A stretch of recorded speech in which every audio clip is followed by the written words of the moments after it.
Juste une parole pour quelqu'un. Dieu veut ramener quelqu'un sur son chemin. Cette parole-là, je ne voulais pas la donner, mais ça résonnait trop dans mon esprit. Donc, je me suis soumis vraiment. Je me soumets à ce que l'esprit veut faire. Vous savez, et puis après, on va passer à l'exhortation. Shalom, shalom, shalom. La parole que le Seigneur m'a donnée tout à l'heure, depuis hier, c'est remonté comme ça dans mon cœur. Je méditais comme ça et puis le Seigneur vraiment a commencé à me parler de cette parole-là. C'est pas le message sur lequel on va voir, mais c'est une parole que le Seigneur veut faire quelque chose dans la vie de quelqu'un au travers de cette parole. Vous savez, dans le livre de Luc, le chapitre 24, même si on veut même tout l'évangile, donc les 4 évangiles, ça nous parle de Jésus-Christ, de sa naissance, de son parcours sur la terre, de son ministère, de ce qu'il accomplit. Si tu veux connaître Jésus, va dans les 4 évangiles là. Tu sauras comment il a marché, qu'est-ce qu'il a fait et tout et tout. Et donc, quand le Seigneur Jésus-Christ était avec les disciples, il y a beaucoup de choses qu'il leur disait. Mais il y avait très peu qu'ils arrivaient à comprendre. Parce que les choses étaient voilées. Il y a des paroles qu'ils ne comprenaient pas le sens. Ce n'était pas de leur faute, hein. Seulement que ces paroles étaient encore voilées. Étaient encore voilées. Comme ça. Et même ce qui même était voilé même pour eux, c'est quand il parlait de sa mort, de sa résurrection, lorsqu'il leur parlait comment est-ce que le Fils de l'homme, qu'est-ce que les gens allaient faire vraiment au Fils de l'homme, comment est-ce qu'on allait le traiter. Quand il parlait de cela, tout était flou pour eux. Tout était flou pour eux, ils ne comprenaient rien. Et la Bible dit que aussi ils avaient peur de lui demander. Quand il parlait de sa mort et de sa résurrection, quelle était la souffrance vraiment par laquelle il allait passer, ils ne comprenaient pas. Sinon que chaque fois, il leur expliquait. Et à plusieurs reprises, il leur a dit qu'il va mourir. C'est-à-dire qu'ils vont l'attraper, ils vont le maltraiter. Ils vont le crucifier. Et après, le 3e jour, il va ressusciter. Mais ils n'ont pas perçu, ils n'ont pas compris le sens de cette parole-là. Et quand ils ont mis la main sur lui, quand on l'a attrapé, quand il a été flagellé, maltraité, humilié, battu, crucifié, quand ils ont constaté qu'il était mort à la croix, on nous dit qu'il y a un homme, c'était un conseiller. La Bible dit qu'il s'appelle Joseph. On dit que cet homme est venu et il allait demander le corps du Seigneur Jésus. Et il a pris le corps, il allait enterrer. Mais la Bible dit que lorsqu'il enterrait le Seigneur Jésus, il y avait des femmes qui marchaient aussi avec le Seigneur Jésus, qui étaient dans le ministère avec le Seigneur Jésus. La Bible dit que ces femmes-là l'assistaient de leurs biens. Elles apportaient vraiment de l'argent pour pouvoir vraiment, s'ils devaient se déplacer, s'ils devaient dormir dans des endroits. Donc, elles étaient là avec le Seigneur, avec les disciples. Elles étaient là avec les disciples. Et la Bible dit que quand ils l'ont enseveli, ces femmes-là, elles sont allées acheter des aromates. Des aromates. Parce qu'elles voulaient donc préparer vraiment une pommade dans le but d'aller embaumer le corps du Seigneur Jésus. Elles étaient aussi là quand le Seigneur Jésus-Christ parlait de sa mort et de sa résurrection. Mais comme je l'ai dit, le message était voilé pour eux. Donc ils n'ont pas perçu le sens. Ils n'ont pas compris. Ils n'ont pas eu la compréhension du message que leur donnait le Seigneur Jésus-Christ. Et c'est ainsi qu'elles sont allées préparer les aromates. Parce que si elles avaient compris le sens de ce qu'il leur disait, elles n'allaient pas aller acheter les aromates. Elles auraient compris que le 3e jour là, il allait ressusciter. Mais comme elles n'ont pas compris le sens et que le message était voilé pour eux tous, elles sont allées acheter les aromates. Elles sont allées acheter les aromates. Des aromates. Alléluia. Et la Bible dit qu'elles sont allées. Elles sont arrivées là où on avait mis le Seigneur Jésus. Je vais rapidement parce que c'est pas mon message. C'est juste pour aider quelqu'un. Lorsqu'elles sont arrivées, elles ont constaté que la pierre avait été roulée. Elles ont trouvé les linges qu'on avait pris pour embaumer le corps du Seigneur Jésus, qui était là tout rangé bien. Et elles ont vu un homme qui leur a dit, un ange qui leur a dit, un ange de moins qui leur a dit que celui que vous cherchez là, il n'est pas ici. Il est ressuscité. Et donc, les femmes là, elles courent. Elles vont trouver les apôtres. Là où ils étaient. Et elles donnent l'information aux apôtres. Tu peux voir cela dans le livre de Luc 24. Tu peux lire tout le chapitre 24, de 24 jusqu'au verset 12. Et donc, elles rapportent l'information aux disciples que le Seigneur Jésus-Christ est ressuscité. La Bible dit qu'ils n'ont pas cru. Ils n'ont pas cru à la parole de ces femmes-là. Lorsqu'elles leur ont dit que le Seigneur Jésus-Christ était ressuscité. Maintenant, le verset qui m'intéresse ici, c'est à partir du verset 13. Parce que quand elles ont donné l'information, la Bible dit que Pierre a couru pour aller voir aussi. Il allait voir si vraiment, effectivement, c'était vrai ce que ces femmes, ce que les femmes, Marie de Magdala, Jeanne, Marie, donc ces femmes l'avaient dit. Donc il a couru pour aller voir. Mais quand il est allé, il a vu, mais il n'a pas cru encore. Donc quand lui il est allé, il a vu. Il est venu dire encore aux autres. Et ceux qui étaient là ne croyaient toujours pas que le Seigneur Jésus-Christ était ressuscité. Non, Luc 24. Luc 24 à partir du verset 1er hein, jusqu'au verset 12. J'ai envie de lire comme ça. Au verset 9, je vais lire pour toi. Il dit, à leur retour du sépulcre, elles annonçaient toutes ces choses aux 11 et à tous les autres. Celle qui dit ces choses-là aux apôtres était Marie de Magdala, Jeanne-Marie, mère de Jacques, et les autres qui étaient avec elle. Il tint ces discours pour des... C'est-à-dire que ce que les femmes l'ont dit là, ils ont pris ça pour un mensonge, pour des rêveries, et ils ne crurent pas à ces femmes. Donc ils n'ont pas cru à la parole de ces femmes-là. S'étant baissé, donc quand ils n'ont pas cru, on nous dit quoi? On dit même Pierre se leva et courut au sépulcre. S'étant baissé, il ne vit que les linges qui étaient à terre. Puis s'en alla chez lui dans l'étonnement de ce qui était arrivé. On ne nous dit pas qu'il a cru hein, quand il a vu. Et donc il était étonné.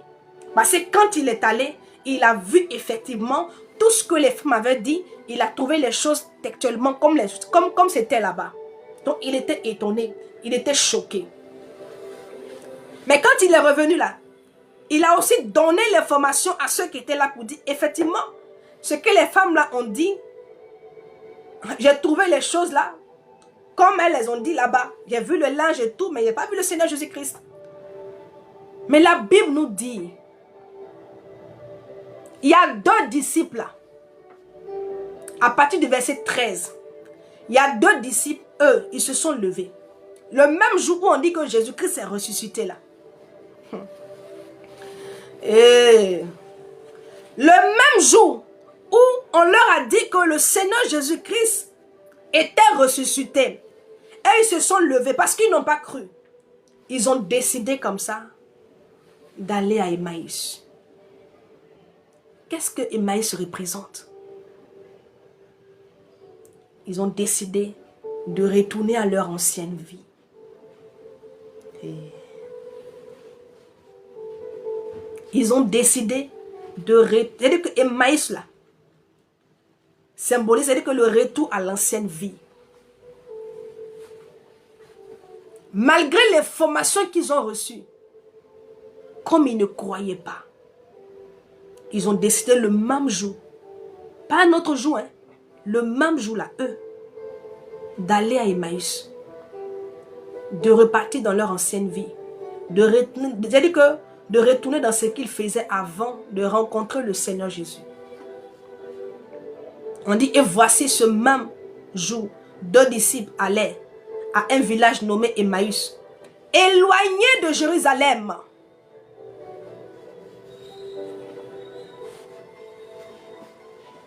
Éloigné de Jérusalem de 60 stades. J'aime m'arrêter là. Et puis je vais t'expliquer. Puis on va passer. Bien-aimés,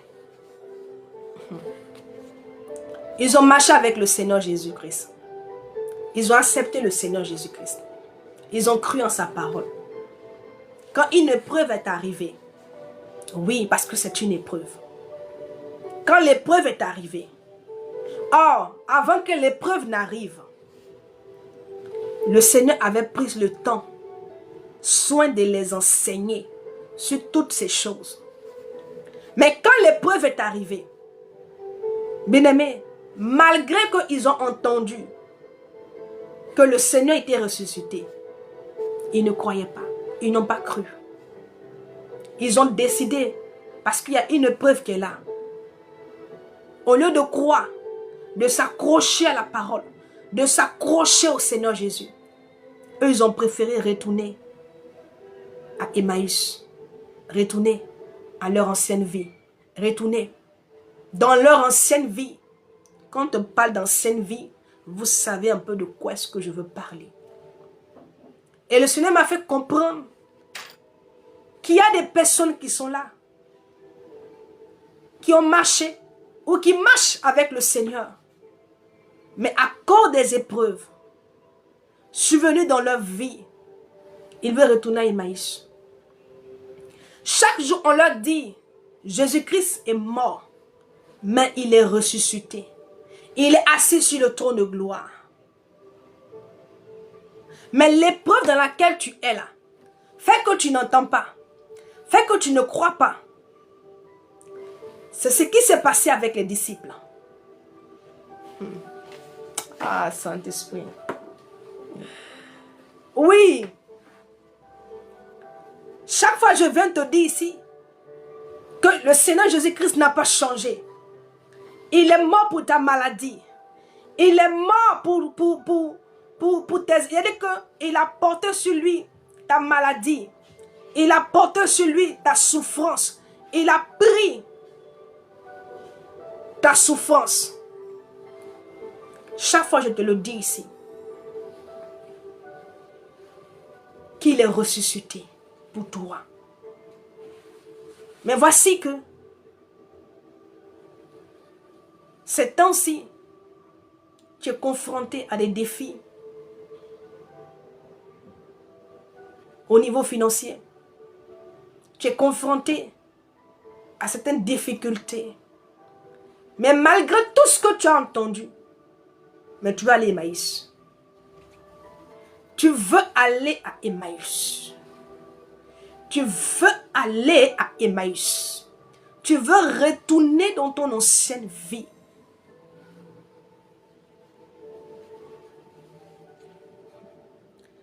Le Seigneur m'envoie de t'interpeller tout simplement. Alléluia. Tu sais, moi je ne te connais pas personnellement. Oui, il y a d'autres personnes avec qui j'ai plus d'affinité, avec qui j'échange. On échange beaucoup sur le net, comme la belle Audrey. Je vous aime tous, hein, de l'amour du Seigneur. Vous êtes mes frères, vous êtes mes sœurs. J'espère qu'un jour on aura l'occasion de se voir, de vivre, voix, échanger et tout. Tu sais, le Seigneur ne te blâme pas. Le sentiment que tu as eu de retourner dans ton ancienne vie, d'aller à Emmaüs, attriste l'Éternel. Oui, ton Dieu est attristé. Il est attristé par ce sentiment que tu as eu. Peut-être même que tu es déjà parti, hein. Comme sur les disciples là.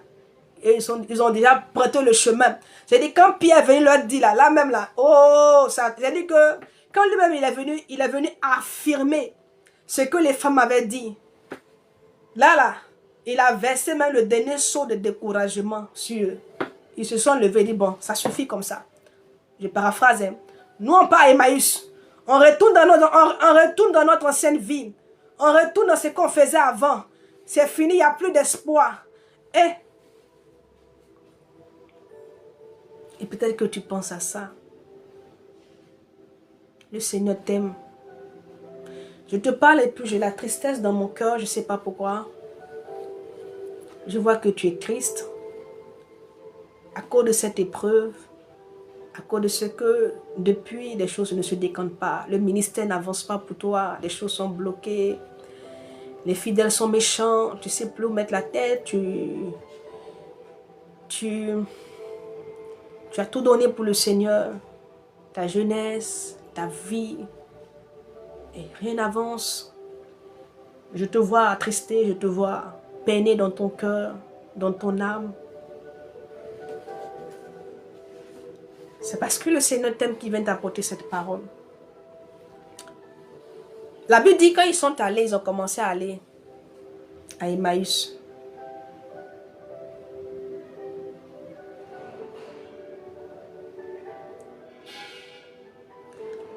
Ils ont commencé à aller à Emmaüs.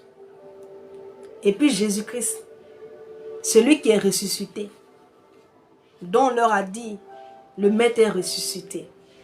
Et puis ils n'ont pas cru. Il est venu les trouver. Il a dit qu'il est venu faire chemin avec eux.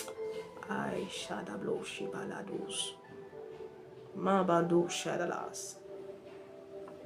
Il est venu faire chemin avec eux. Il a commencé à cheminer avec eux. Et eux, ils partaient comme ça à Emmaüs. Ils retournaient dans leur ancienne vie. Et puis ils échangeaient entre eux. Étant tout découragés. Ils ont perdu l'espoir. Ils parlaient. Et puis lui, il leur posait des questions. Mais de quoi parlez-vous? Il dit, mais aïe, toi tu ne sais pas. Parce qu'ils ne l'ont pas reconnu. Bien-aimé, le découragement, la peur, le doute peut t'emmener même, bien-aimé, à ne pas voir que le Seigneur Jésus-Christ est là, il est à côté de toi. Voilà pourquoi il faut bannir ce sentiment de ton cœur.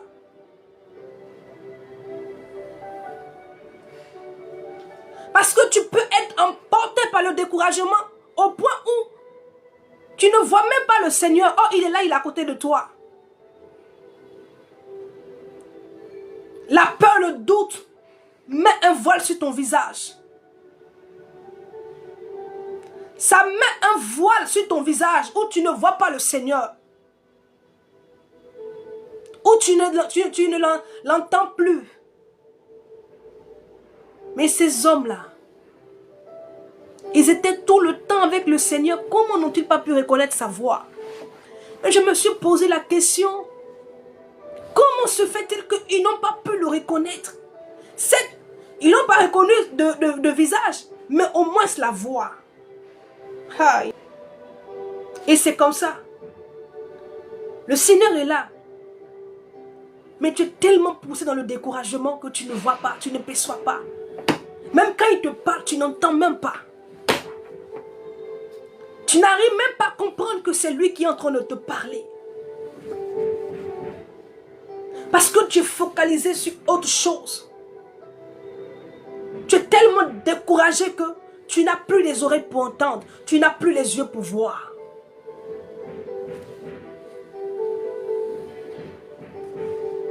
Oui. Tu n'entends plus. Tu ne vois plus. Tu ne vois que ta situation. Tu ne vois que le problème dans lequel tu es.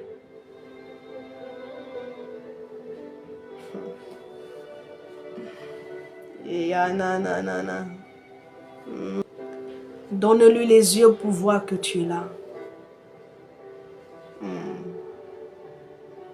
Que le Seigneur te donne les yeux pour voir qu'il est là. Qu'il te donne les oreilles pour l'entendre. Pour longtemps, bien-aimé, pour longtemps. Voici la prière que je relâche pour toi. Comme Élisée, voyant son serviteur agité, il pouvait voir le camp des ennemis, de l'adversaire. Il pouvait voir les gens là-bas avec les chars, nombreux. Il était dans l'agitation, mais Élisée était calme. Le prophète était calme. Il lui a dit, ceux qui sont avec nous sont plus nombreux que ceux-là. Mais le serviteur ne pouvait pas s'empêcher de s'agiter, d'être troublé. Parce que il regardait que le problème. Ses yeux pouvaient voir que le problème et non la main de l'Éternel qui était là. Le problème, c'est que l'adversaire, quand il voyait les chars des autres, ça l'empêchait. Ça a mis un voile au point où il ne pouvait pas voir la main de l'Éternel qui était là. Au point où Élisée dit à l'Éternel, Seigneur, ouvre-lui les yeux. Et que l'Éternel ouvre tes yeux, qu'il ouvre tes oreilles.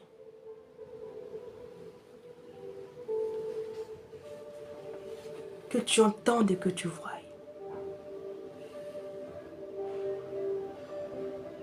Le Seigneur a ouvert ses yeux. Le serviteur d'Élisée, il a vu toute une armée. Il avait la main de l'Éternel qui avait envahi la vallée.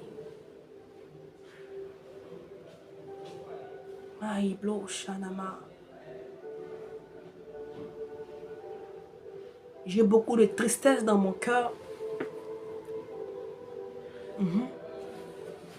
Parce que c'est la tristesse qui est dans ton cœur.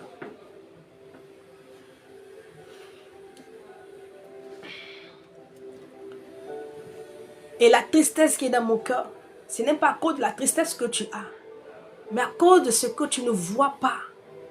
L'Éternel qui est là à côté de toi. Tu ne le vois pas. Tu n'entends pas ce qu'il te dit. Il te dit, je suis avec toi. Je suis là tous les jours. Tous les jours, je suis avec toi. Je suis là pour te délivrer. Je suis là pour intervenir pour toi. Je suis là pour te secourir. Je suis là, oui. Ah. C'est moi qui t'ai dit, allons à l'autre bord. C'est moi qui t'ai dit, allons là-bas. Mais je suis là, même s'il y a la tempête. Ah, même s'il y a le vent. Même si ta bague est en train de se remplir. Ta bague qui représente ta vie. Même si elle est en train de se remplir. Tu as comme l'impression que, oh oui, elle va se renverser. Il te dit que je suis là.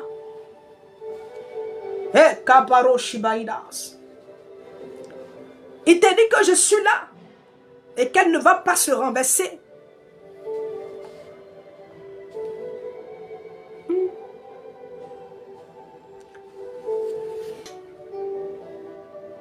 Toi qui es en train d'emprunter le chemin d'Emmaüs, Jésus est là, il est à côté de toi. Il était avec les disciples là, les deux là. Et lui on dit, mais il s'est approché d'eux et il a fait le chemin avec eux. On dit, les yeux étaient empêchés de le reconnaître.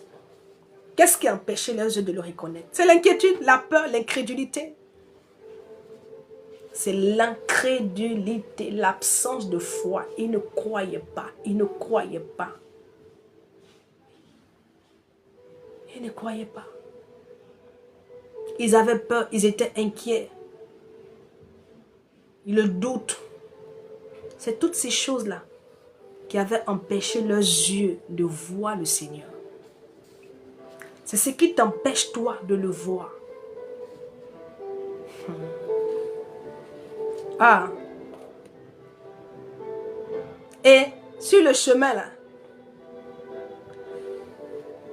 il leur a dit, mais pourquoi est-ce que vous êtes triste comme ça? Je ne vais pas lire, hein. Tu peux aller lire à la maison, parce que ce n'est pas l'enseignement que je veux donner. Je suis là parce que Je parle de ça parce que le Seigneur veut ramener quelqu'un. Il veut fortifier quelqu'un. Il a dit, mais pourquoi est-ce que vous êtes triste? Donc la tristesse c'est-à-dire que c'est emparé d'eux. Ils étaient tristes dans leur âme. Lui-même, il a vu la tristesse, le découragement. Tout leur espoir s'est envolé. Oui. Ils ont perdu espoir. Ils ont perdu, comme toi, où tu as perdu l'espoir. Et tu ne sais plus où tu vas mettre ta tête. Tu regardes ta vie et tu pleures. Tu regardes la situation et puis tu ne sais plus quoi dire. Mais ce sentiment-là cause un voile parce que il t'empêche de voir le Seigneur. Il t'empêche de l'entendre. Et le plus souvent, quand tu as ce genre de sentiment-là, celui que tu vas en plus entendre, tu sais c'est qui? Notre accusateur commun. Notre ennemi commun. Le diable. Parce que lui, quand c'est comme ça, il vient crier dans tes oreilles.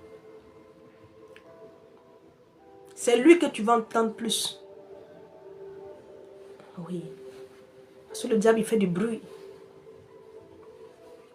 Quand tu te retrouves dans cette phase-là, c'est plus la voix de l'ennemi que tu vas entendre. Et cette voix-là, c'est quoi? La voix d'une solution, une soi-disant solution. Et des solutions masquées ou bien des solutions qui viendront vers toi.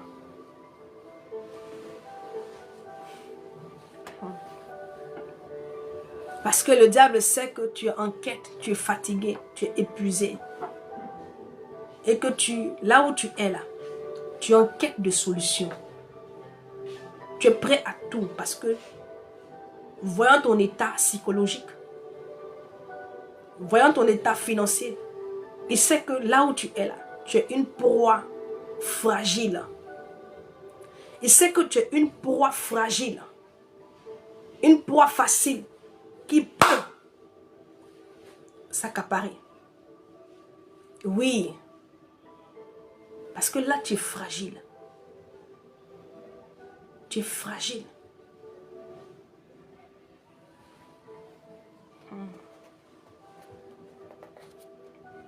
Il dit que, il leur demande pourquoi vous êtes triste. Et ils répondent, mais toi tu ne sais pas ce qu'on a fait au Seigneur Jésus. Hein? Donc toi dans Jérusalem où nous sommes là, toi tu ne sais pas ce qui s'est passé. Hein? Comment on a tué notre Seigneur Jésus? Comment on l'a maltraité? Toi tu n'as pas su tout ça? Je paraphrase, hein? J'ai envie de lire la partie là. Le verset 19 là. Il dit quoi? Leur dit-il. Et il répondit. Ce qui est arrivé au sujet de Jésus de Nazareth, qui était un prophète puissant, en œuvre et en parole, devant Dieu, devant tout le peuple. Et comment les principaux sacrificateurs et nos magistrats l'ont livré pour le faire condamner à mort et l'ont crucifié. Donc il ne parle même pas de résurrection. Hein? Donc maintenant, ils vont donner l'information à celui-là même qui est devant lui, non le Seigneur Jésus. Que voici ce qu'ils ont fait au Seigneur. Alléluia. Et il dit quoi? Voici où leur espoir va s'envoler et puis ils vont prendre la décision d'aller à Emmaüs, à retourner dans leur ancienne vie. Il dit, nous espérions que ce serait lui qui nous délivrerait. Oh, comme toi. On t'a parlé de Jésus qui délivre. On t'a prêché Jésus-Christ qui guérit. Ah, Jésus-Christ qui donne l'enfantement. Jésus-Christ qui restaure. Le Seigneur Jésus-Christ, il est celui qui positionne, il est celui qui enrichit. Toutes ces belles paroles-là, tu les as entendues. Et puis tu es venu à lui. Mais depuis là-haut. Mais il n'y a aucune parole qui s'est accomplie dans ta vie. Jusque-là, tu n'arrives pas à enfanter. Jusque-là, tu n'arrives pas à entrer dans les liens du mariage. Jusque-là, ta vie professionnelle est bizarre. Professionnellement, tu es toujours au même niveau. Jusque-là, tu n'es pas encore entré dans ta destinée.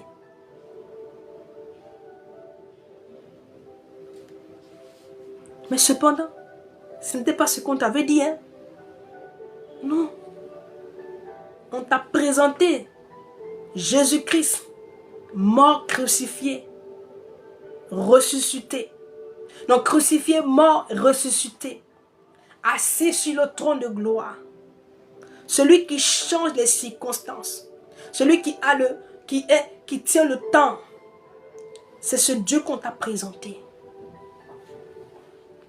Et tu as mis quoi? Ton espérance en lui. Mais depuis là, tu es encore sur le banc. Les choses ne font que s'empirer dans ta vie. Regarde ta santé. Chaque mois, tu dois aller à l'hôpital. Ta santé est fragile. Regarde ta santé. Tu es obligé de boire beaucoup de comprimés pour te maintenir en vie, pour avoir la forme.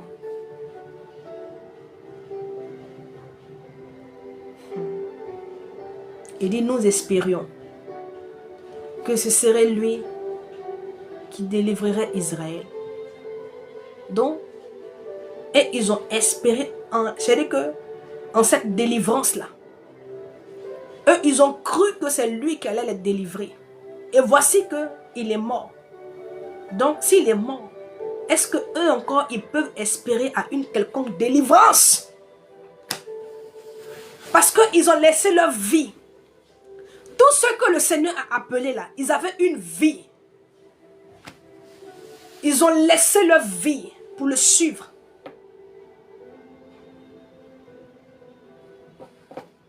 Parce qu'il avait beaucoup à leur apporter. Il avait une vie plus meilleure que celle qu'ils avaient avant. Ils ont tout laissé pour le suivre. Maintenant, il n'est plus là-haut. Donc, tous les projets qu'il a eu à leur faire là, donc, où sont ces projets-là? Que deviendront tous ces promesses ou tous ces projets? Donc, leur espérance est envolée, comme toi. C'est une épreuve qui a dissipé toute leur espérance. C'est une épreuve qui te met dans cette situation. Ils disent quoi, mais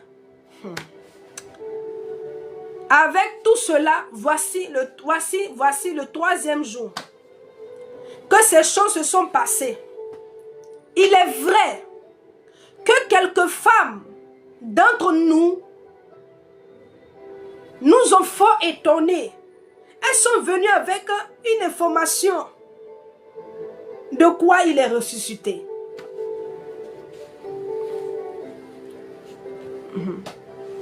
Donc, cette parole-là, ils ont entendu aussi. Mais eux, là, ils n'ont pas prêté attention. Ils n'ont pas voulu croire. Ils n'ont pas voulu. Parce que le découragement avait déjà voilé leurs yeux, fermé leurs oreilles.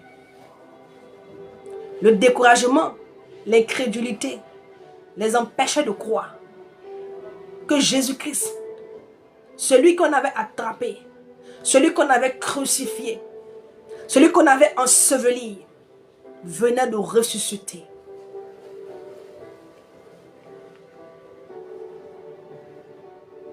Il dit qu'ils sont allés, ils n'ont pas trouvé son corps.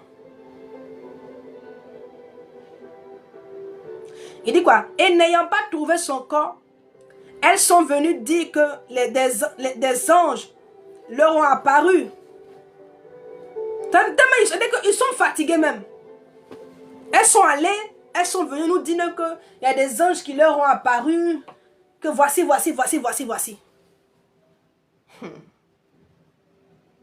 Il dit quoi? Ils leur ont apparu et ont annoncé qu'il est vivant. Donc, on leur a dit que le Seigneur Jésus-Christ est vivant. Mais pourquoi ils sont allés à Emmaüs? Pourquoi eux, après qu'ils aient reçu l'information là, ils se sont levés pour aller à Emmaüs? Ils se sont levés afin de retourner à leur ancienne vie. En temps, ils ont reçu l'information. Les femmes n'ont pas dit non que ce sont des hommes. Elles ont dit ce sont des anges qui leur ont dit que le Seigneur Jésus-Christ est ressuscité. Il est vivant. Mais malgré cela, ils se sont levés et puis ils sont là à Emmaüs. Comme je suis là, je te parle. Tu entends ce que je te dis. Je dis que le Seigneur Jésus-Christ fait. Sois patient. Il est ressuscité. C'est pour ta délivrance. C'est pour ta restauration. Il a des projets pour toi. Mais est-ce que tu entends de cette oreille? Est-ce que le message arrive à trouver en toi une toute petite foi? Est-ce que le message arrive, cette sémence-là arrive à trouver une terre disponible, une terre fertile? Peut-être que tu m'écoutes comme ça. Et tu sais ce que tu feras après. Parce que eux, quand ils ont écouté là, ils avaient déjà planifié aller à Emmaüs. Ils avaient déjà planifié à aller à Emmaüs. Tu sais, ce message-là, il ne faut pas le voir comme ça. Hein. Ta vie est en jeu. Toi qui veux aller à Emmaüs, là, ta vie est en jeu. Parce que là où le diable est, là-bas, il t'attend. Là, toi, tu veux retourner dans le monde ou dans ton ancienne vie. Ta vie est en jeu. Je dis bien ta vie. Le Seigneur, il ne me donne pas plus que ça. Mais il dit ta vie, là, elle est en danger. Où tu crois que tu vas aller et qu'il y a une solution là-bas pour toi. Tu es en danger. Peut-être que tu ne sais pas, mais moi je te le dis. Tu es en danger. Parce que ce qui t'attend là-bas, là, ce n'est pas bon. C'est parce que ce n'est pas bon que le Seigneur vient t'interpeller. Oui, il vient t'interpeller en même temps. La Bible dit en Ézéchiel, il dit que si je te donne un message pour un homme, vas-tu lui donner le message pour que cet homme-là se détourne de la voie qu'il veut emprunter. S'il écoute là, il fera du bien à son âme. S'il n'écoute pas, quand le malheur va arriver là, ça sera pour lui.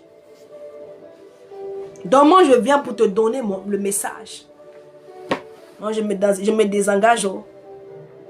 À toi de prendre le message que je te donne. Parce que là où tu vas là, là où tu veux aller là, là où tu comptes aller là, bien aimé, ta vie est en jeu. Peut-être que tu ne vois pas ça comme ça. Je ne sais pas quelle solution on t'a présenté. Quelle solution quelqu'un t'a présenté. Je ne sais pas. Qu'est-ce qu'on t'a dit? Tu penses que ça va t'aider. Mais ce n'est pas pour t'aider.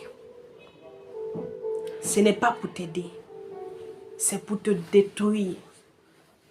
Tu penses que à Emmaüs où ils sont partis là, si c'était dans un bon endroit, le Seigneur n'allait pas venir pour les interpeller pour qu'ils retournent à Jérusalem. Quitter Jérusalem, c'est quitter la présence de Dieu. Quitter Jérusalem, c'est se détacher du Seigneur. Quitter Jérusalem, c'est se déconnecter avec l'Éternel. À l'Éternel du moins. Quitter Jérusalem, c'est sortir de la voie que le Seigneur a tracée pour toi et aller emprunter une autre voie. Et aller emprunter une autre voie. C'est ce que ça veut dire. Parce que eux là, ils n'étaient pas censés aller à Emmaüs. Ils étaient censés rester à Jérusalem.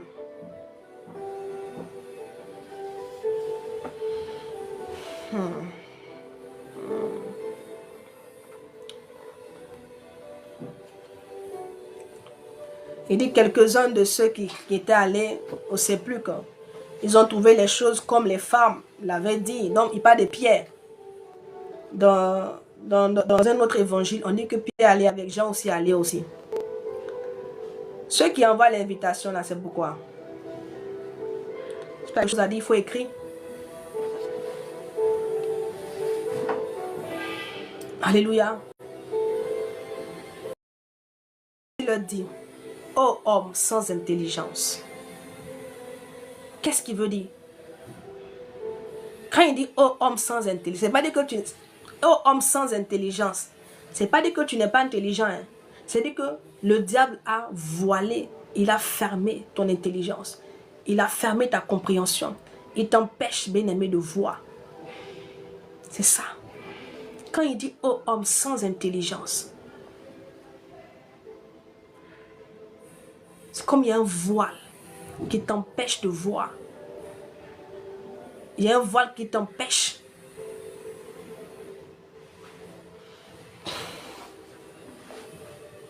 Il dit dont le cœur est lent à croire ce qu'ont dit les prophètes. Il ne dit pas ce que moi-même je vous ai dit. Bien-aimé, ta vie est écrite dans la Bible ici. Tout ce que tu vis là est écrit dans la Bible ici.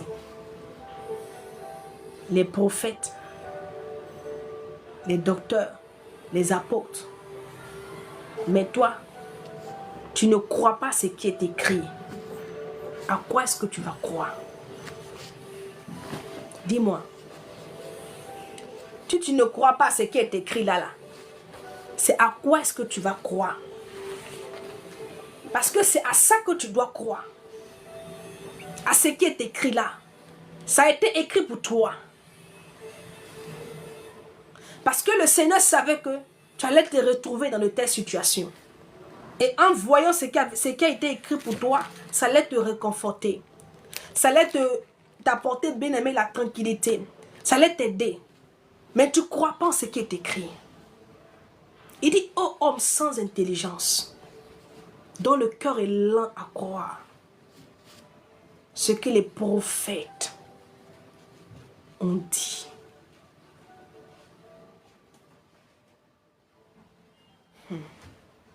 Même les prophéties même que tu as reçues là, tu ne crois pas. Prophétie que tu as reçue là, quelqu'un est venu, il n'a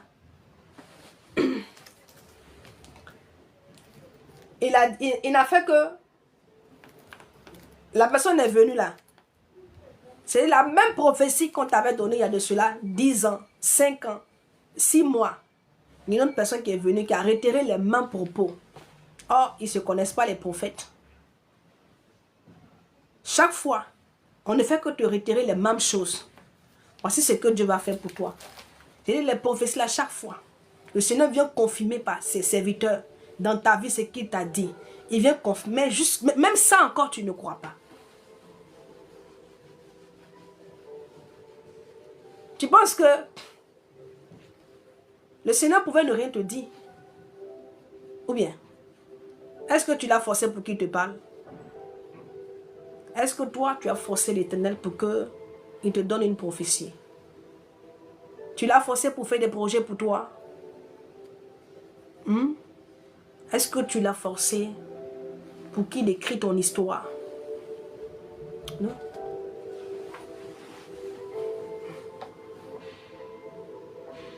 Ah oui. Il dit quoi? Il dit, ne fallait-il pas que le Christ souffrit ces choses et qu'il entra dans sa gloire? Donc, il a dit, est-ce que il ne fallait pas que le Christ, Jésus-Christ de Nazareth, il ne fallait pas qu'il passe par toute cette souffrance-là afin d'entrer dans sa gloire? La souffrance, les épreuves, ce sont, en fait, c'est le chemin qui te propulse dans ta gloire. Oui. On ne peut pas parler d'épreuve, de gloire sans épreuve. Tu ne peux pas parler de choses, de victoire sans bataille. On parle de victoire quand il y a eu bataille, quand il y a eu combat. Le Seigneur Jésus-Christ devait entrer dans sa gloire. Et pour qu'il puisse entrer dans sa gloire, il devait passer par des épreuves. Et pour que toi, tu puisses entrer dans ta gloire, c'est l'épreuve qui t'est soumise là qui est là. C'est ton épreuve. C'est ton épreuve à toi. C'est ta croix à toi. Tu dois la porter. Tu dois la porter. Moi, je peux que te fortifier. Je vais prier pour toi. Le Seigneur va décanter la situation 7. Mais comprends que ta croix là, tu ne la portes pas un jour pour la déposer. C'est tous les jours de ta vie. Même si tu as prié pour l'enfantement viendra. Donc tu vas dire que bon, comme l'enfantement est venu, je vais déposer ma croix. Non. Il dit la croix là, on la porte tous les jours. Donc chaque jour on est éprouvé. Chaque jour on est combattu. Chaque jour, il y a l'adversité. C'est ça qui est ta croix. Tu la portes. Parce qu'il faille que il faut que ces choses-là arrivent pour que tu voies la gloire de Dieu. C'est le chemin vers la gloire. C'est le chemin vers la gloire. C'est le chemin vers la restauration. Donc il y avait une gloire qui avait été préparée pour le Seigneur Jésus. Le Père lui avait préparé une gloire excellente. Mais pour arriver là-bas, il y avait un chemin pas facile. Il faut le préciser. Pas facile.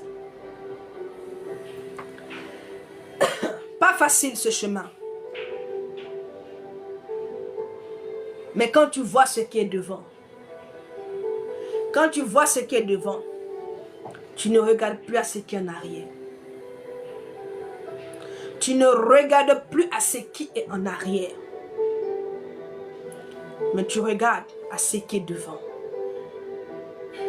Parce que tu sais que ce qui t'attend devant te fera oublier la douleur d'hier. La douleur.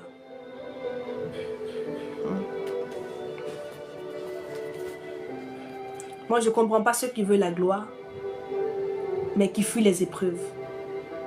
Ceux qui veulent être bénis, mais qui fuient les épreuves. Je ne sais pas. Par quel chemin ça viendra? Parce que ce que moi je sais là, par rapport à ce que la parole nous donne, c'est le chemin qu'il faut. Shalom, shalom. Monsieur mon mari. J'ai mon époux qui est là. C'est lui qui fait que je fais le live. Parce que c'est lui qui m'a acheté tous les appareils. Hein. Que le Seigneur te bénisse. Et que la grâce de Dieu soit avec toi. Et oui. Ce message, bien-aimé, c'est pour que tu comprennes dans quoi tu es.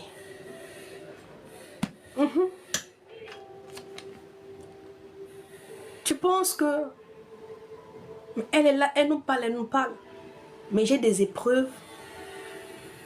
Je suis combattue. J'ai des défis. Je suis éprouvée. Oui, comme toi. Mais j'ai décidé, moi, de ne pas m'apitoyer sur l'inquiétude. Parce que je sais que m'inquiéter ne pourra rien changer. Moi, j'ai décidé, contrairement à toi, de fléchir mes genoux. Même si je suis fatiguée, je dis, Seigneur, prends-moi dans la prière là-bas, fais ce que tu veux de moi. Mais je suis là, je bouge pas. J'ai décidé, moi, de m'abandonner à Jésus. Ah oui. J'ai décidé, moi, de fléchir mes genoux chaque jour. Oui. J'ai décidé de méditer. Quand je suis angoissée, je viens prendre la parole de Dieu. J'ai dit, il y a ma parole dedans ici qui va me réconforter. Et quand je prends, le Seigneur me donne une parole et ça me réconforte. Ça m'encourage. Oui. J'ai des épreuves comme toi. Des défis. Vous ne voyez pas souvent les hommes de Dieu. Quand ils viennent rendre leur témoignage, on voit les paillettes. Mais derrière, il y a des épreuves difficiles que les gens rencontrent. Dans le secret, les gens sont éprouvés. Il y a des hommes de Dieu même qui sont malades. Oui, ils sont malades. Ils sont malades. D'autres même, financièrement, c'est difficile. Mais est-ce que tu les vois venir crier sur tous les toits? Ce qu'ils t'enseignent là, c'est ce qu'eux-mêmes aussi mettent en pratique. Fléchir ses genoux et crier à Dieu. Plonger son cœur dans sa parole afin d'être fortifié, afin d'être renouvelé dans ses forces. Jésus lui-même, il a connu l'angoisse. Comme toi, tu es angoissé là. Mais qu'est-ce qu'il a fait? Il allait fléchir ses genoux. Il a commencé à prier. La peur, il a eu.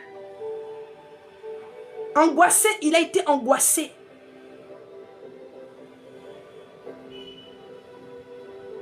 Mais il a vaincu cela dans la prière. La Bible dit, il a prié au point où sa sueur est devenue comme des grémeaux de sang. Donc imagine un peu. Imagine. Il faut imaginer. Toi-même, je te laisse imaginer. Comment il a prié? On dit, il a commencé à ressentir l'angoisse. Toi, tu penses que les épreuves, c'est amusement. Le diable, quand il envoie, il ne blague pas. Hein? Il veut finir avec toi. Mais le diable veut finir avec toi. Oui, il a commencé parce que tu ne sais pas fléchir tes genoux. Hein? Toi, tu sais seulement que te plaindre et t'inquiéter. Le Seigneur dit, est-ce que l'inquiétude là peut changer quelque chose dans ta vie? Tu me diras, mais j'ai prié. Tu n'as pas assez prié. J'ai envie de te dire, continue à prier. Continue à prier. Continue. Il faut continuer jusqu'à ce que tu reçoives la force pour te lever. Jusqu'à ce que tu reçoives la force pour te lever. Parce que le Dieu que tu es allé chercher là. Donc quand tu me dis que tu as assez prié, donc tu veux dire que Dieu est mauvais. C'est pas moi qui ai dit, c'est toi. Par ton raisonnement. Jean, il voit comment je suis faible et puis il ne fait rien. Mais tu n'as pas assez prié. Il veut que tu pousses, que tu creuses encore. Il veut que tu creuses. Il dit comme ça aux disciples, il dit allons en eau profonde. Il ne donne pas le niveau de la profondeur. Il ne donne pas le niveau de la profondeur, mais il dit allons en eau profonde. Et c'est là que le Seigneur veut que tu ailles. En eau profonde. Que tu ailles dans les profondeurs avec lui. Dans la prière. Tu ne peux pas sortir de là avec un mental faible. Non, non, non, non, non, non. C'est pas possible. Quand le Seigneur Jésus-Christ a fini de prier, qu'est-ce qui s'est passé? Quand il a... qu'il a prié. Il est venu trouver les disciples. Il dit, mais vous dormez. Vous n'avez pas pu prier 1 heure. Il est reparti. Il a prié. Il est revenu. Il les a trouvés endormis. Tout triste. Il leur a dit encore, priez afin que vous ne tombiez pas dans la tentation. Car la chair est faible, mais l'esprit reste bien disposé. Il est reparti. Il a encore prié. Donc je veux te dire que tu n'as pas assez prié. Je veux te dire qu'il faut continuer. Il faut continuer. La première des choses que tu auras comme équipement dans la prière, c'est une nouvelle force. Une nouvelle force. Tu seras déterminé. Ton espérance sera renouvelée. L'espoir sera renouvelé.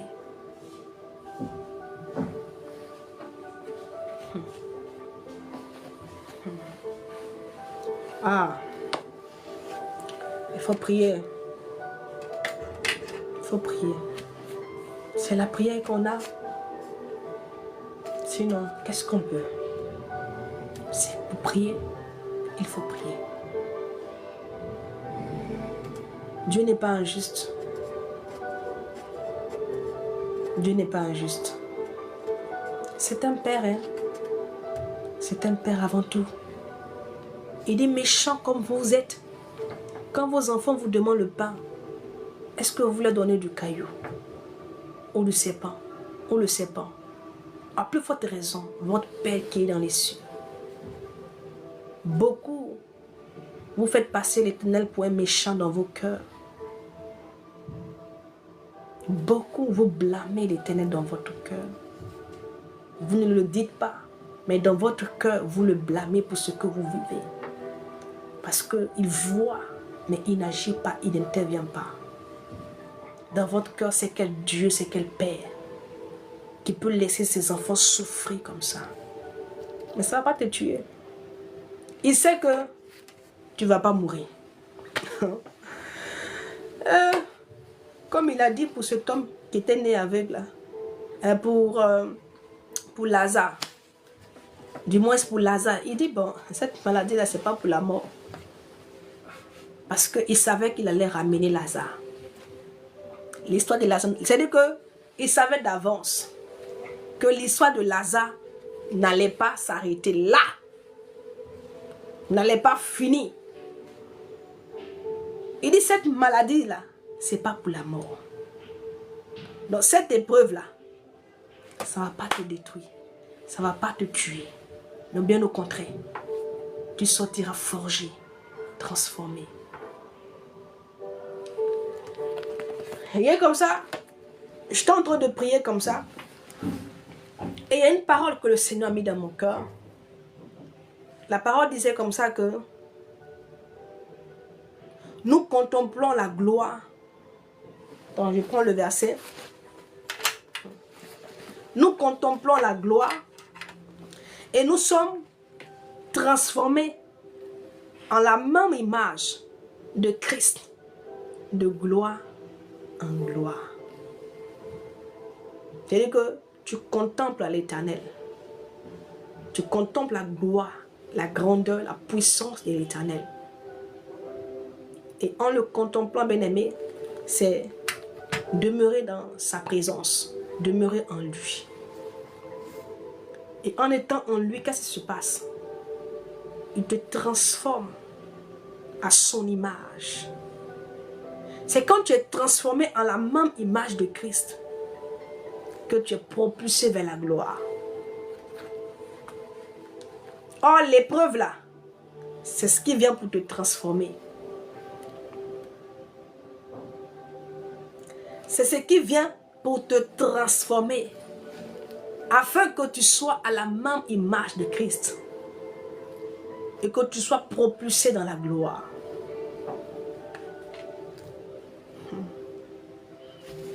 Je vais te donner le verset pour ceux qui prennent les versets. Que l'exhortation là, ou l'enseignement là, on ne fera pas. Hein.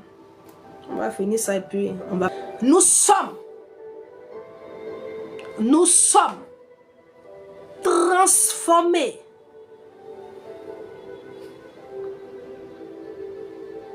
en la même image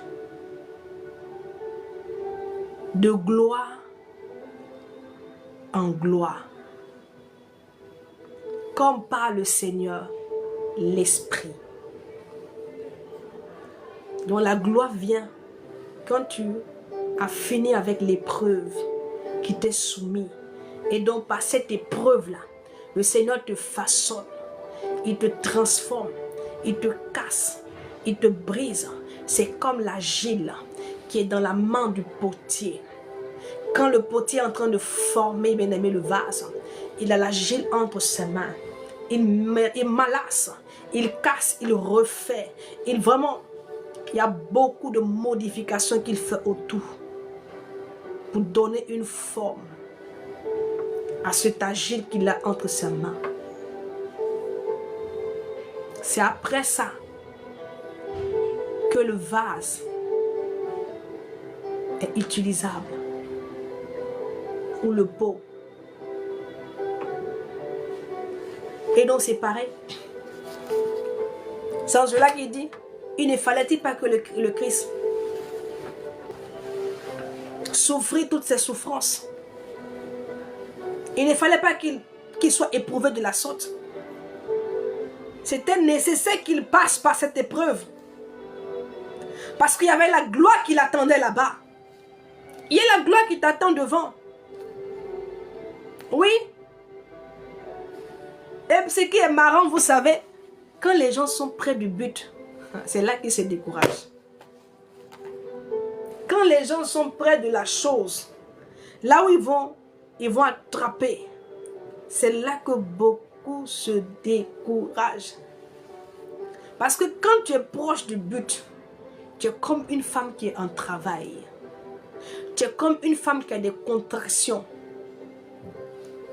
La douleur, l'épreuve, ça devient encore plus compliqué. Ça devient encore plus compliqué.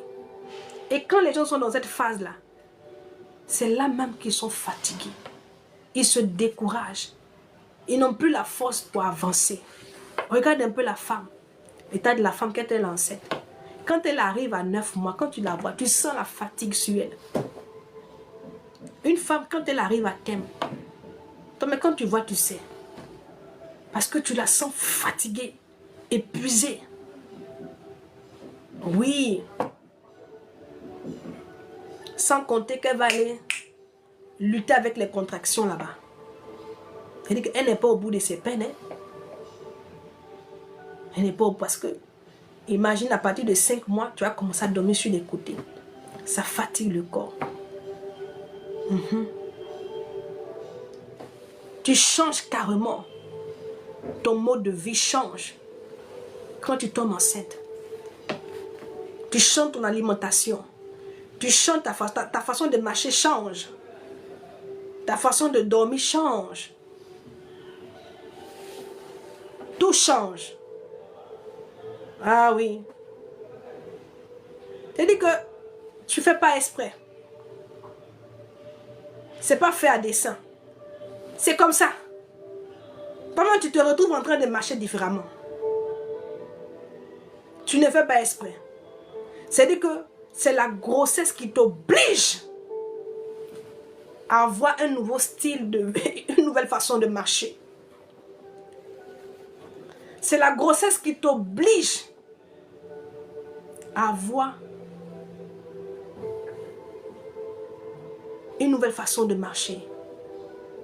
Une nouvelle, c'est-à-dire que à changer ton alimentation. Pour ceux qui sont en Europe qui aiment manger les charcuteries, demandez-les.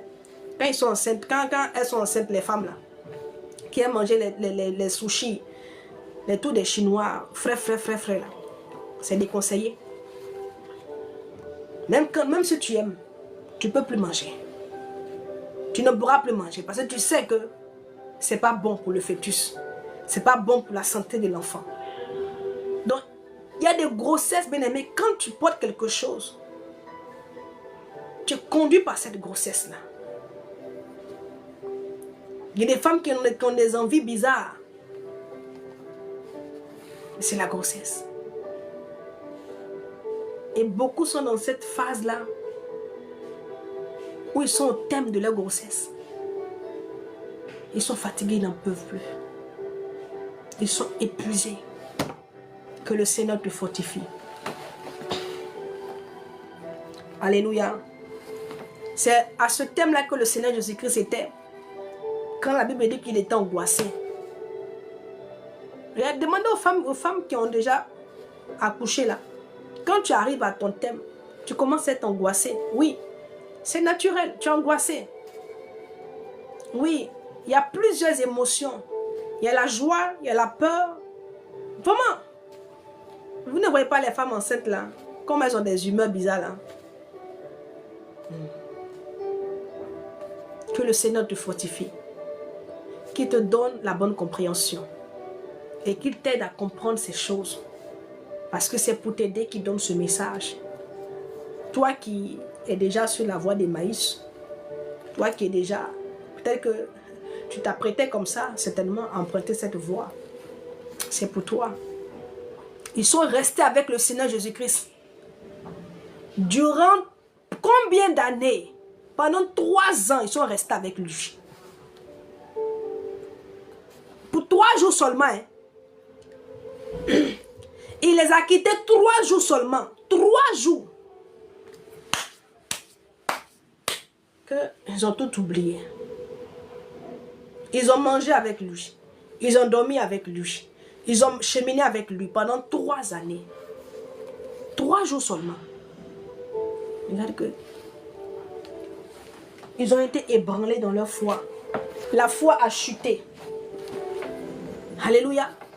La foi a chuté. Mais parce que quand il est ressuscité, il est revenu les enseigner. Après, il est remonté. L'ascension, il est monté. Quand il est monté, après, qu'est-ce qui s'est passé? Il leur a demandé de rester à Jérusalem. Après, l'Esprit est venu. Et après, ils ont commencé leur ministère, chacun. Donc, ils étaient proches de la chose. Ils étaient à un pas que eux, ils décident de retourner dans leur ancienne vie. Donc, durant toutes ces années-là, qu'ils ont marché avec le Seigneur, qu'ils ont été avec le Seigneur, ils allaient mettre toutes ces années-là derrière. Comme si rien n'était passé dans leur vie. Le diable est mauvais. Le diable est mauvais. Il a dit que tout le temps qu'il marchait avec eux là, il les a enseignés encore parce qu'ils ont besoin d'enseignement. Ils étaient tellement découragés qu'il leur a dit qu'il est reparti encore dans les Écritures.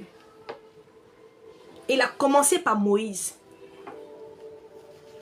Parce que Moïse a aussi prophétisé sur le Seigneur Jésus-Christ. Voilà pourquoi on dit que l'ancienne alliance est la préfiguration de tout ce qui allait arriver dans la nouvelle alliance.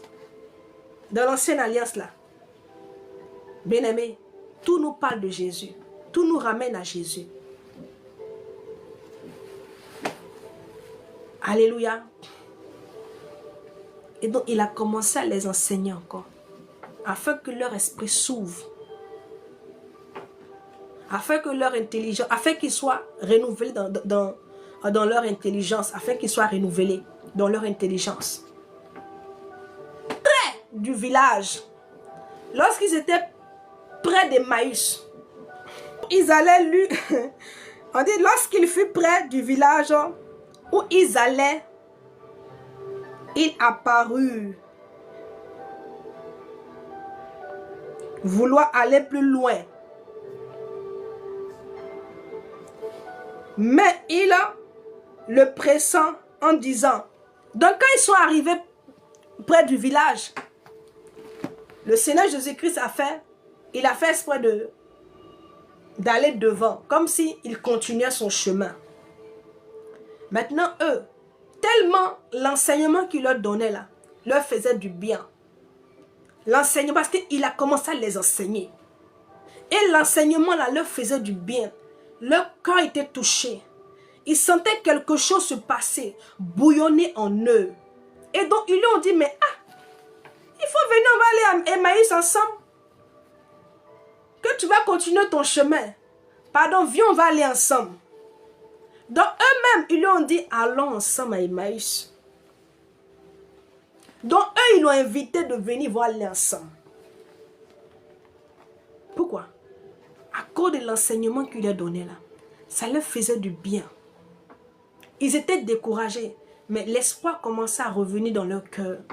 Ils ont commencé à se sentir bien. Ils ont commencé à extérioriser vraiment cette peur, cette inquiétude. Ce désespoir commençait à les quitter.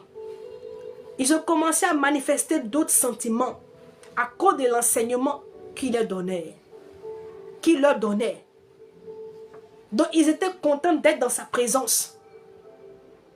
Voilà pourquoi ils lui ont dit, viens. Mais il le pressait en disant, reste avec nous. Un inconnu, quelqu'un que vous ne connaissez pas. Vous avez fait votre Pougarou Pata Emmaüs. Vous retenez à votre ancienne vie. Et Brando Saïdaba. Je me rappelle une fois ici, il y a une dame qui est venue comme ça sur le live. Et parce que nos lives là durs, hein. Et elle disait, elle a mis comme ça, elle dit, mais je ne comprends pas. Je suis tombée sur le live, je vous ai écouté, je voulais partir, mais je n'arrive pas à partir. Quelque chose me retient. Quelque chose me retient. La parole me retient. Quelque chose me retient. Je n'arrivais pas à partir. Elle a terminé le live avec nous. Reste avec nous. Comme la nuit est proche, et puis le lendemain matin, tu vas continuer ton chemin. Et c'est comme ça, il est entré avec eux. Il est allé avec eux. Ils ont dressé une table. Ils ont dressé une table. Oh, c'est ce qu'il ne fallait pas. Ils ont dressé une table. Et là, ils devaient faire quoi? Manger. Ils ont apporté le pain. Oh, lui-même, il est le pain de vie. Yeah. Ils ont dressé une table. La Bible dit qu'ils dressent une table en face de tes adversaires. Ton adversaire là, c'est l'inquiétude. C'est la peur. Derrière ces sentiments là, il y a des démons. Hein? Ne pense pas que c'est des sentiments comme ça. Il y a des démons qui sont cachés derrière. Toi qui es constamment apeuré, qui es constamment dans la peur, c'est un démon qui fait ça. Il a dressé une table. Il y a une table qui a été dressée. On a déposé le pain. On dit, il prit le pain. Mais, bien aimé, mais ça, il avait fait cette action-là avant qu'il ne soit crucifié, avant qu'on ne mette la main sur lui. Quand il a dit à ses disciples, venons préparons la Pâque là. La Bible dit qu'il allait dans la chambre haute avec eux. Là-bas aussi, ils ont dressé une table. Et les 12 disciples là étaient assis. Et il y avait le pain et le vin. Il a rompu et puis il leur a donné. Et la même scène se reproduit encore.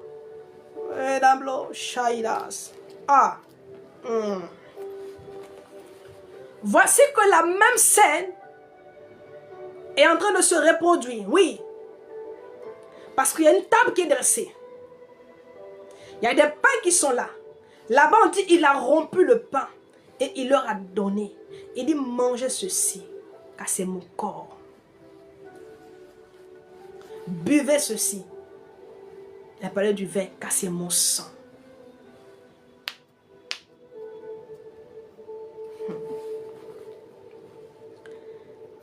Pendant qu'ils étaient à table avec eux, il prit.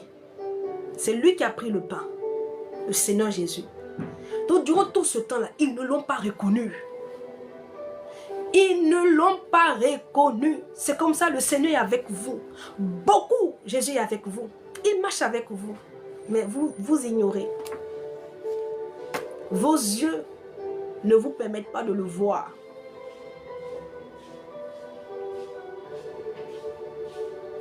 Vous voyez sans voir. Vous entendez sans entendre.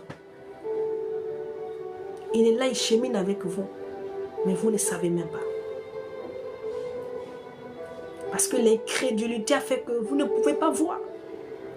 L'incrédulité, le manque de foi constitue comme un voile, comme un obstacle. Le doute. Il dit comme ça que si tu as de la foi comme un grain de sénévé, tu diras à cette montagne, déplace-toi. Si tu ne doutes pas dans ton cœur, dans le doute là, le doute vient déposer un voile sur tes yeux, t'empêchant de voir le Seigneur. Et tu es là, tu dis, mais depuis là, le Seigneur n'agit pas. En temps, il est là, il est en train d'agir.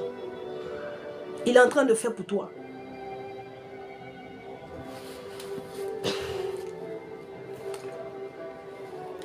Et pendant qu'ils étaient à table, et après, pendant qu'ils étaient à table avec eux, il prit le pain.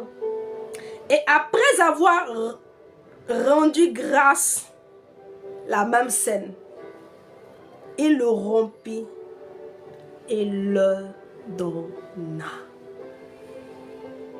Le Seigneur dit quoi? Il dit que celui qui a gardé ma parole, moi et mon Père, nous viendrons chez lui et nous souperons avec lui. Oui. Le pain là, c'est quoi? Il dit qu'il est le pain de vie. C'est la parole. En rompant le pain, il a enlevé le voile, tout ce qui les empêchait de le reconnaître. Il a retiré tout ce qui les empêchait de le reconnaître. Quelque chose se passait au-dedans d'eux. Mais eux-mêmes, ils ne comprenaient pas pourquoi est-ce que quelque chose brûlait en eux chaque fois qu'ils leur parlaient. Ils ne comprenaient pas. Il y avait ce sentiment-là, mais ils n'arrivaient pas à expliquer ce qui se passait, ce qui se produisait au-dedans d'eux.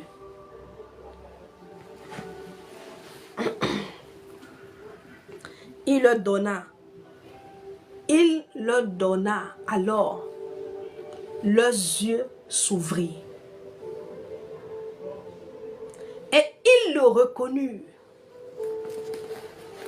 Quand il leur a donné le pain, l'écaille est tombée. Ils l'ont reconnu. Ils ont reconnu que, donc, depuis tout ce temps-là, nous étions en train de marcher avec lui et on ne savait pas. On se lamentait pour rien. En temps, il est là. Tu te lamentes pour rien. Oh, le Seigneur Jésus-Christ est là.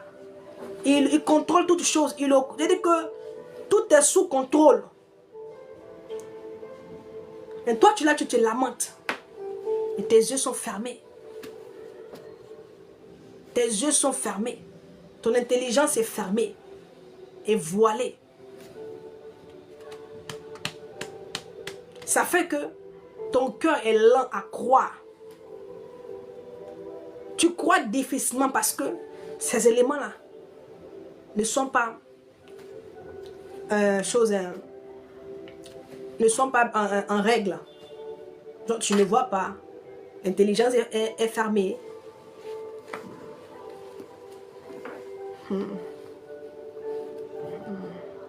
Il dit, vous connaîtrez la vérité et la vérité vous affranchira.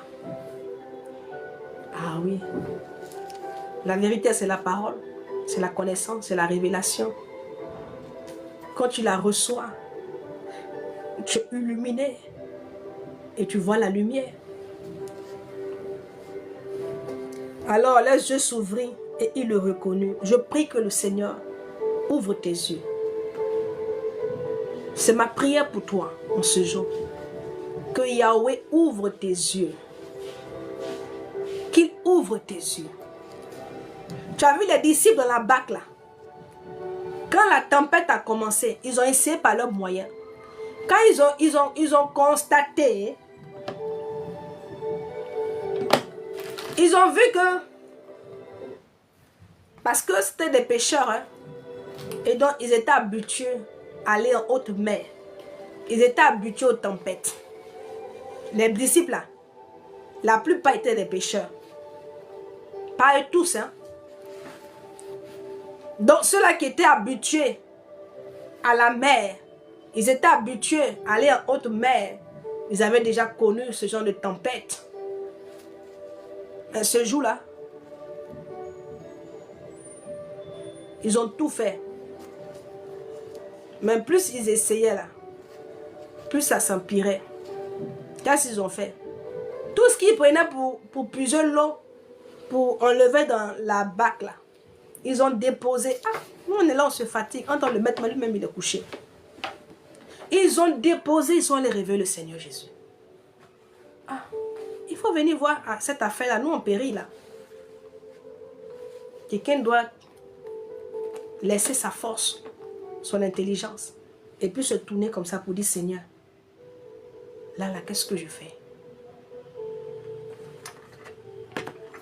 Là, qu'est-ce que je fais? Qu'est-ce que je fais? Il faut avoir la sagesse pour savoir te tourner vers le Seigneur pour dire Seigneur, qu'est-ce que je fais? Qu'est-ce que je fais?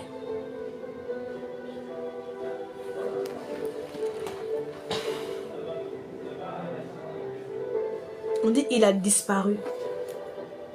Le Seigneur, vous ne voulez pas qu'il reste à Emmaüs. Ils sont allés à Emmaüs. Mais il est parti les chercher là-bas. Il ne voulait pas qu'il reste à Emmaüs. Parce que leur destinée là, ce n'était pas à Emmaüs qu'ils devaient l'accomplir. Emmaüs n'était pas le chemin que eux ils devaient emprunter. Emmaüs n'était pas la voie bien-aimée qui avait été tracée pour eux. Dans le projet que l'Éternel a fait pour eux, Emmaüs n'en faisait pas partie. Emmaüs n'en faisait pas partie. Et donc il devait sortir de là. Voilà pourquoi il dit sortez du milieu d'eux. Oui. Tu n'es pas censé être partout. Mais tu dois être là où le Seigneur veut que tu sois.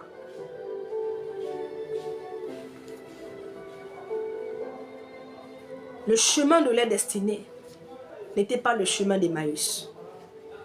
Le chemin de ta destinée, ce n'est pas le chemin d'Emmaüs. Ce n'est pas le chemin que tu as emprunté. Peut-être que tu es déjà parti. Mais tu peux revenir. Tu peux revenir.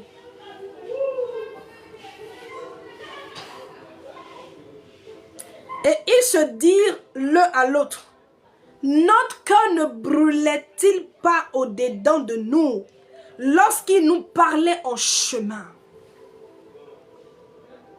Donc pendant qu'il leur parlait, quelque chose se passait. Si tu veux reconnaître que quelqu'un a l'Esprit de Dieu, la parole qui est relâchée, elle est accompagnée de puissance. Quand tu entends tu sens quelque chose se produire en toi, se passer en toi. Ce n'est pas vos évangiles de séduction où ça vient seulement que c'est-à-dire que ta chair est satisfaite d'avoir entendu, mais au-dedans, il n'y a rien qui s'est produit. La parole, quand elle vient, elle peut naître, elle va à l'intérieur. Quand le Seigneur est entré dans le temple, c'est dans le temple là qu'il a renversé, qu'il a mis de l'ordre. Il a renversé tous ceux qui vendaient les pigeons. Donc quand la parole, la sémence, la bonne, quand elle vient, elle entre à l'intérieur. Elle fait le travail d'abord à l'intérieur, avant l'extérieur. Voilà pourquoi le Seigneur pouvait dire aux pharisiens hypocrites que vous êtes, lavez plutôt l'intérieur du verre que de nettoyer à l'extérieur. Nous avons cet évangile-là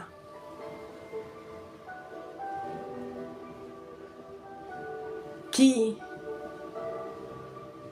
touche que l'extérieur, mais pas l'intérieur. Voilà pourquoi les gens ne sont pas transformés. Il n'y a pas de transformation. Les gens ne sont pas jeûnés. Ils ne sont pas bousculés. Quand ils pêchent, Mais bien au contraire, ils sont confortés dans leur position. Parce que l'évangile est un évangile de séduction. Juste pour faire plaisir à la chair. Juste pour encourager la chair dans ses passions. Et quand ils ont écouté, est-ce que tu as vu, ils ont dit que on a senti des sensations, notre chair. Il dit à l'intérieur. Il dit notre cœur. Notre cœur. Le vrai message de Dieu, quand il est donné, il vient toucher le cœur. Il vient transpercer le cœur. Sa cible, c'est le cœur. Voici le vrai évangile. C'est-à-dire que quand le Seigneur donne le message, quand le message est donné, est inspiré du Saint-Esprit, sa cible, c'est le cœur.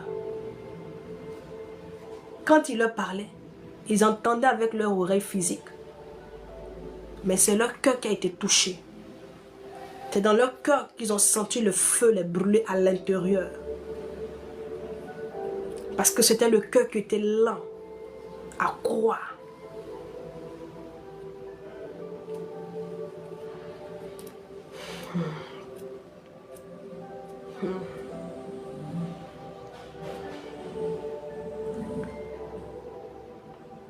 La Bible dit, le Seigneur, il a fini sa mission dans leur vie pour pouvoir les ramener à Jérusalem.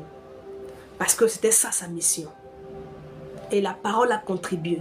Parce que la parole qu'il a relâchée là, ça crée quelque chose. Mais aimé, ce n'est pas le fait qu'il ait vu seulement. Mais la parole qu'ils ont entendue de lui là, ça a suscité quelque chose dans leur cœur. La décision qu'ils avaient prise, bien aimé, de rester à Emmaüs là, ils ont laissé ça. Ils ont laissé. Parce que la Bible dit, ils se levant à l'heure même. C'est-à-dire que la même nuit là, ils n'ont pas dormi à Emmaüs.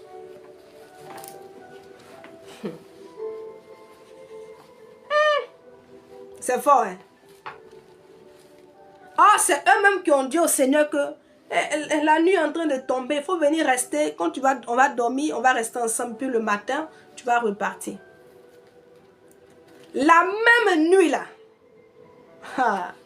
Ils se levant à l'heure même, ils retournaient à Jérusalem. Non. Ils ne pouvaient plus s'asseoir, rester à Emmaüs.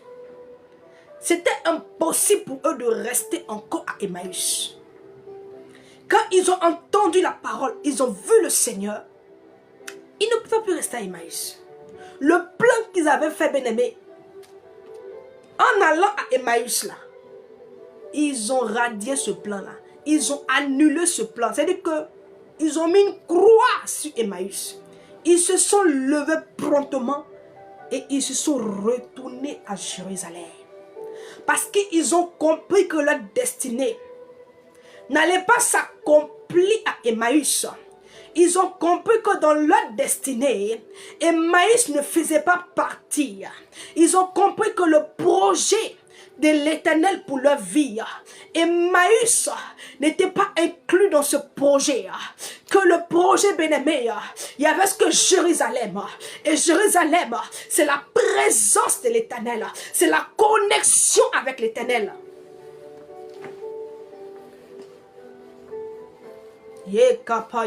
House. La maman, au même instant, ils se sont retournés. Ils se sont retournés. Que le Seigneur t'aide à te retourner, à revenir dans sa présence. Qu'il t'aide à revenir, bien-aimé. Qu'il t'aide à revenir dans sa présence. Qu'il t'aide à te reconnecter avec lui. Qu'il t'aide à retrouver ta vie de prière, à retrouver cette connexion, cette, bien-aimé, cette intimité, cette complicité avec le Saint-Esprit. Aïe paille le souille de maille de blonde bas. Ya que mando sobreva sekiri ontama. Il y a quelqu'un qui est là, qui était complice avec le Saint-Esprit. Mais tu allais quelque part. Et depuis lors, cette complicité a été brisée, ruinée. C'est pour toi ce message. Il dit de revenir.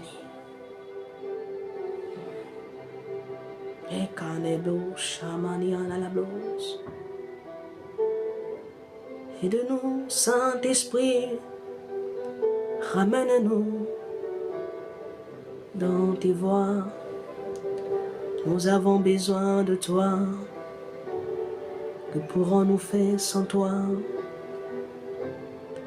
Viens nous aider.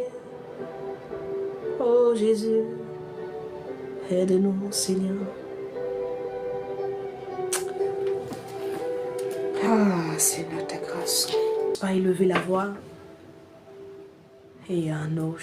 Demande tout simplement la force au Seigneur. Il t'en donnera. Seigneur, ramène ces cœurs. Comme tu as fait avec ces deux disciples. Ce dont ils ont besoin, c'est la force. Ce dont ils ont besoin, c'est ta grâce. Car tu dis comme ça que seule ta grâce suffit. Tu dis que seule ta grâce. Que par ta grâce que tu renouvelles leur force.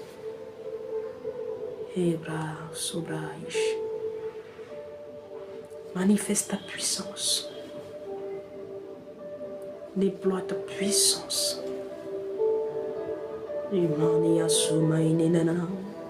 Esprit de Dieu.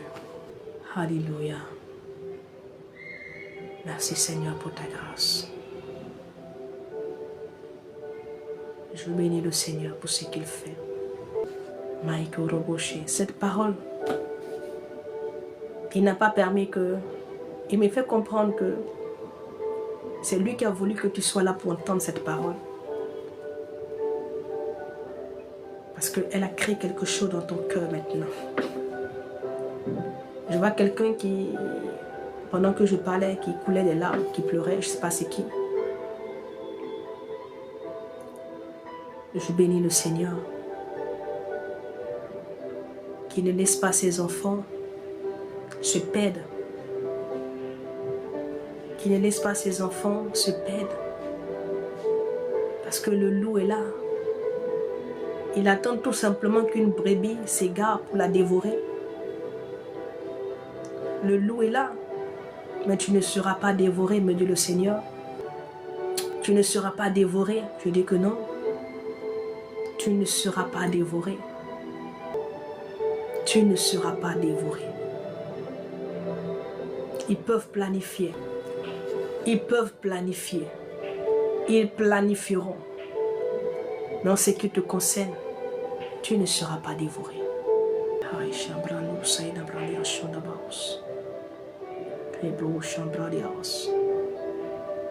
Merci pour ta grâce. Soyez bénis. Nous sommes au thème de notre rencontre.